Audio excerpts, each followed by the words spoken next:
please tell us a bit about what your day-to-day is like in your capacity as the first ever World Barista Champion and the head of QAHWA. All right, so I am currently involved in managing a total of 5 companies. First, at QAHWA, I oversee consulting business, Barista Hustle Japan, and the exclusive reservation-based coffee bar called Cocoon. In my consulting business, we primarily support the global expansion of, let's say, 100 to 10,000 scale stores, especially for F&B chain and coffee chain, something like global brands that want to come into Asian market, for example. Our consulting services, our range is from the business consultancy, including collaboration with luxury brands and market research in the Asian market to the investment funds. So our consultancy is mainly from business consultancy to the collaboration with the global brands, for example. The Barista Hustle Japan founded in 2017 with Matt Perger and has grown into an educational content platform with nearly 3,000 members right now. Additionally, I have partnered with Hamada Hisato, the founder of Wagyu Mafia, to establish the company called the COJ. COJ produces coffee for BBIPs worldwide, sells coffee beans to Michelin-starred and world best 50 restaurants, and actively operates events that pay, homage to Japan's nostalgic coffee shops with coffee and curry, for example, as well as the steak and coffee events inspired by the traditional American steakhouse. So for the BBIPs, we serve coffee to some royal family in the Middle East, some Hollywood celebrities like David Beckham. So those BBIPs are our clients.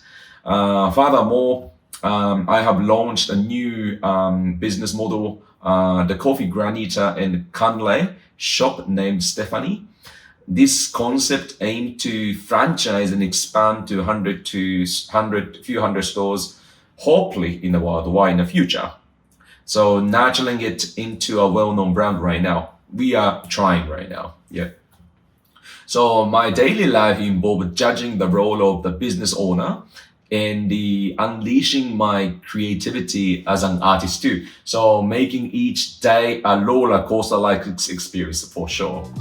I read somewhere that you are the youngest ever Japanese barista champion. What made you want to become a barista? And how much did winning the Japan Barista Championship and then the World Barista Championship change the course of your life?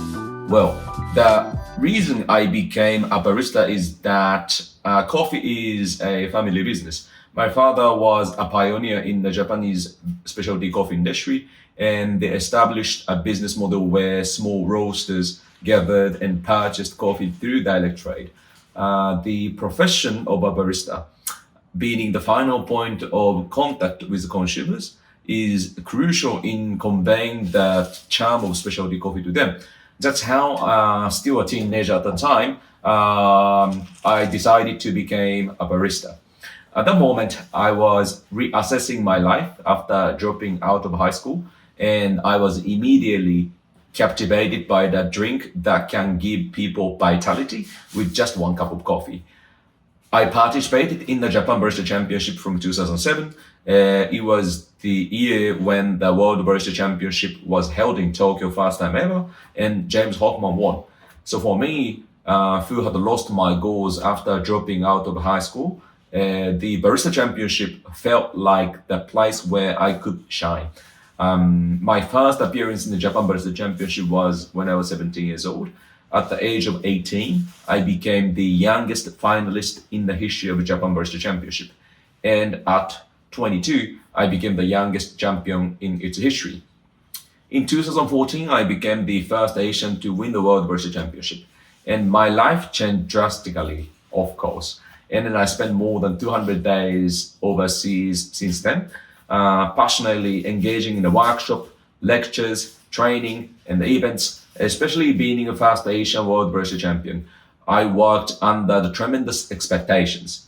Naturally, everyone assumed I knew everything about coffee and bombarded with me various questions. On the other hand, my own skills and knowledge had not changed much, of course, at the time, and I mistakenly believed that as a World Barista Champion, I had to know everything and pushed myself to answer even things outside of my expertise. The truth is that I was a weak person who couldn't admit not knowing what I didn't know. During that time, and I had the opportunity to have a drink with James Hoffman, who is now known as the top YouTuber in the coffee industry and whom I of course admire. James told me, Hide, there is no one in the coffee industry who knows everything about coffee. That's why it's essential to find your area of expertise and strive to become the best in that field. Embracing what you don't know is the key to growth. Through this conversation with James, and I decided to leverage my strengths and venture into unexplored territory as a former World Barista Champion. Back then, applying specialty coffee knowledge and the skills to consult for major companies such as F&B and coffee chain was uncommon and somewhat, let's say, taboo. However, as I had studies in the business school and then also received job offers from foreign consulting firms, I felt it was time to take a consultancy project for larger companies. For instance, in terms of coffee extraction knowledge, I couldn't surpass McDonald. And in coffee roasting expertise, and I couldn't surpass Scott Rail.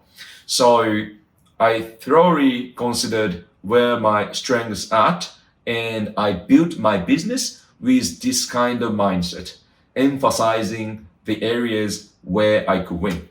As a result, I've been providing consultancy to large-scale coffee chains like F&B chains, coffee chains exceeding from few hundred stores to 10,000 stores. That consultancy involved improving coffee quality, product development, and providing market insights. Moreover, I also provide assistance in business development for companies that want to enter the Asian market, such as European or American companies. It's a highly unique form of consulting that combines coffee quality improvement with business development. So, sure, back to questions. Becoming the World Barista Champion completely changed my life. It seems like a lot of the big clients for experimental process naturals are Japanese coffee roasters. Why do you think this is? As a result, Japanese specialty coffee market has been built upon the evaluation criteria of the cup of excellence. This means that the market values coffee with good acidity and a clean cup, like how COE coffee has evaluated. The age of group of 40 to 60 years old still dominates coffee consumption in Japan and tends to seek coffee with good acidity and clean cup, even if it's dark roasted coffee.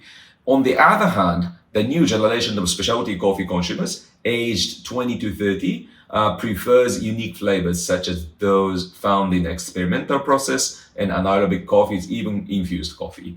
For these generations, specialty coffee has been a familiar presence since they began drinking coffee. Consequently, the second generation specialty coffee consumers already exist in Japan's market. If the first generation looks for coffee with a good acidity and clean cup, it can be said it's fair for the second generation who grew up drinking such coffee to be attracted to the different flavors, for sure. Therefore, I do not perceive this trend as a change in the Japanese taste preferences. Rather, it indicates the increasing popularity of specialty coffee in the Japanese market. You have coached several national champions into the finals of the World Barista Championship, including Charlotte Malaval, Miki Suzuki, and Sasa Sestic. Do you have any advice for other coaches on how to get the best out of the competitors and maybe some advice for the competitor too. All right, great. I certainly believe that I have achieved remarkable results as a coach. However, this is not due to my superior ability, but rather because I have had the fortune enough to work with exceptional competitors and then also gaining their trust too. So I am just a super lucky one. So as a coach, I have always emphasized the importance of clarifying why. I consistently ask reasons behind everything decisions competitor would make. In particular, I emphasize understanding their vision and mission for participating in the competitions. Having a clear vision and mission is crucial because competitors who focus on the winning often loses their purpose after winning, and they fail to continue shining. So what I take pride in the most as a coach is that they are all very successful because I believe I have shared the importance of vision and mission to all the competitors I've worked with. To bring out this vision and mission, deep thinking is necessary. This method I employ is to constantly ask why. Habitualizing this approach becomes vital. Therefore, the role of a coach is not merely to teach competitor how to compete, but to consistently question why to them.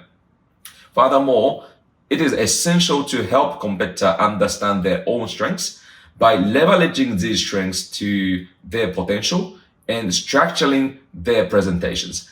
A coach can bring out the best out of competitors. A coach must also stay sensitive to the latest trend.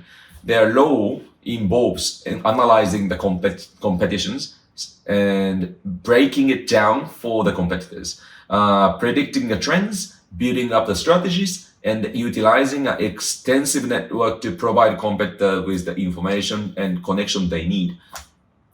So, as advice to the competitors, I hope they compete for their own. I often hear stories of baristas, for example, they compete for the sake of somebody, like company or your family, for example. But while I consider these humble and admirable stories, ultimately, it is you who stands on the stage. People around you may offer various advice, but it is up to you also to decide whether to listen or not. I believe that when competitors finish their competitions, they should feel they have no regrets and that they have given their all on the stage. With this sentiment, the best result awaits them on the stage. Japanese coffee culture had a big influences on the third wave coffee scene around the beginning of the 2010. In particular, on the way we approach hand-brewed coffee. But have you noticed changes in the way Japanese baristas approach their craft these days compared to when you first get into coffee?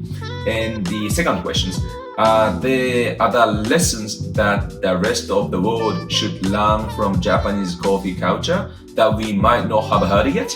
That's great questions. The coffee culture in Japan has evolved uniquely without following global trend. Prime example of this is the traditional Japanese coffee shop called kissaten. The meticulous, aesthetically pleasing way of brewing coffee resonated with the quality of specialty coffee, leading to the establishment of the third wave coffee styles. During its peak, Japan had approximately 150,000 coffee shops. However, with the emergence of convenience stores, coffee shop gradually declined as customers were drawn to the convenience and affordability of high quality coffee offered by those stores. Consequently, Japan's coffee market experienced deflations and where high quality coffee became regularly available at very low price. Recently, we have also witnessed a rise in high value specialty coffee shop like my shop Cocoon and Coffee Mameya Kakeru. These brands prioritize appropriate methods of serving and presentation for specialty coffee, while traditional coffee shop measured their performance based on daily cup sales. Specialty coffee shop inherited this practice to the management. Nevertheless, specialty coffee being a wonderful ingredient similar to fine dining or Michelin-style restaurants sometimes creates a sense of incongruity. Consequently, baristas in specialty coffee shops are striving to address this issue. Japan's market is both mature and rich in food culture. Experts from around the world gather to praise Japan's greenery traditions for sure. The challenge in the specialty coffee industry lies in the building a high-value businesses model that matches the quality of the ingredients and cultivating skilled baristas. Japan is actively addressing these challenges and is considered one of the most advanced market in that world. Can you please talk to us about Cocoon, your ideas behind it, and what you are trying to achieve there? Great questions. Cocoon aims to be fine dining destination for coffee. After about 2 years of testing, we opened to the public in April this year, accepting reservation by appointment through the website. And then of course, now Miki Suzuki, she joined my company too. So she is manager of the Cocoon right now. There are two things I want to achieve at Cocoon. First, to provide coffee omakase with the highest level of services and quality that matches the quality and experience found in the Michelin-starred restaurants and fine dining. Second, to elevate the profession of barista to the same prestigious level as world-class chefs. Cocoon has only 4 seats. While traditional coffee shops focus on selling as many cups as possible due to the low price of coffee, I believe that specialty coffee is as exceptional as ingredients found in the Michelin-starred restaurants. Therefore, instead of looking for the number of cups, we offer coffee omakase course like in the fine dining restaurants, enhancing the exclusive experiences. At Cocoon, we carefully blend coffee with seasonal ingredients of the Japanese nature, and just like bartenders mixing cocktails, we transform the ingredients into a new taste every time as you watch over the counter, providing a coffee experience that has never been seen before. The design of the Cocoon draws inspiration from the traditional tea house as well to create a space that embodies the essence of Japan. And then also something completely unique in this coffee industry. From top producers all over Japan, we gather vegetables, fruit, herbs, and alcohols, offering a coffee omakase experience that lasts about 1.5 hours. Of course, we also source the world's finest coffee lots, but I personally place importance on using clean, washed coffee. That sounds probably boring sometimes, from small producers, as I believe that these coffees truly require the skill of the baristas. While I believe in the value of the barista profession, I am aware that in the future, automated machine may replace many baristas' jobs. Thus, it is essential to create a space where highly skilled barista can thrive. At Cocoon, we see it as a place where barista creativity and the value of specialty coffee can be maximized. We strive to offer the world's best and unique coffee experience and continue to pursue further challenges. What do you think the Japanese coffee scene will look like in 10 years' time? Well, Japan is currently the world's 4th largest coffee consuming country and the top coffee consuming country in Asia.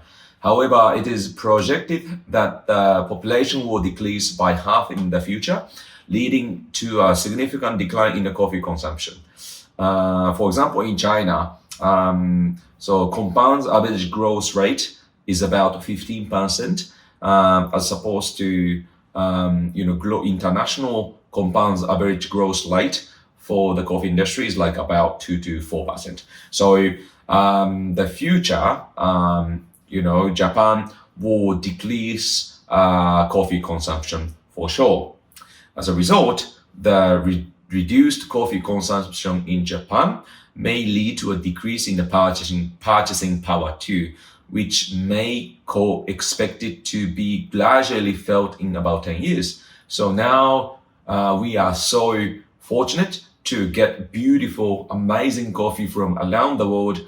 However, due to decreasing purchasing power, we might be not able to get those great coffee with the same price in 10 years, probably. On the other hand, high value added concept such as Cocoon, coffee mame kakeru are expected to increase pioneeringly worldwide. I believe this business model can be the future of the retail for specialty coffee in Japan, and I hope Japanese market would continue to be in the spotlight for the future too.